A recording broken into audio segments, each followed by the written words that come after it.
நீங்க துணி துவைச்சு முடிச்சிட்டீங்களா? என்ன ஆச்சு? பச்சை கலர் போயிட்டு நீ சிகப்பா மாறிட்ட. நீங்க என்ன செஞ்சிருக்கீங்க?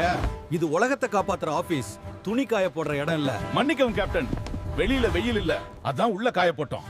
பாருங்க, புது ஆளுங்க வந்துட்டாங்க போல. இருக்கவங்களுக்கே வேலை இல்ல, இப்ப இவனுங்க வேற. ஒரு புதிய அபாயம் வருகிறது, டெட்பூல். நம்ம வாழ்க்கை எதை நோக்கி போதுனே தெரியல. ஏன்டா டெட்பூல்? நானே எல்லாத்தையும் அழிச்சிட்டு பது உலகத்துல வாழலாம்னு நினைச்சேன். உன்னைய தான் தோர் தலையை வெட்டி தவாளம் போட்டான்ல. ஆமாடா. ஐயா பூசாரி, முருகனுக்கு பூஜை செய்யுங்கள்.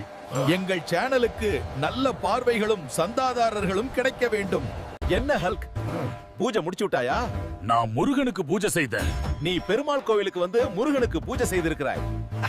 சரி விடுங்க, இந்த முறை பேட்மேனும் சூப்பர்மேனும் நம்ம டீம்ல சேர்ந்துட்டாங்க. ஓ ஆமா, அவங்க மட்டும் இல்ல, ஃபேண்டாஸ்டிக் 4, எக்ஸ்மென் டீம், வால்வரின். கடவுள் எங்களை காப்பாற்று. ஆமென். முருகா, நான் சப்ஸ்கிரைபர்ஸ் பத்தி பேசினேன். இது வரைக்கும் ஒண்ணும் நடக்கல. நீங்க ஒரு வேல் பார்த்து ஏதாவது பண்ணுங்க.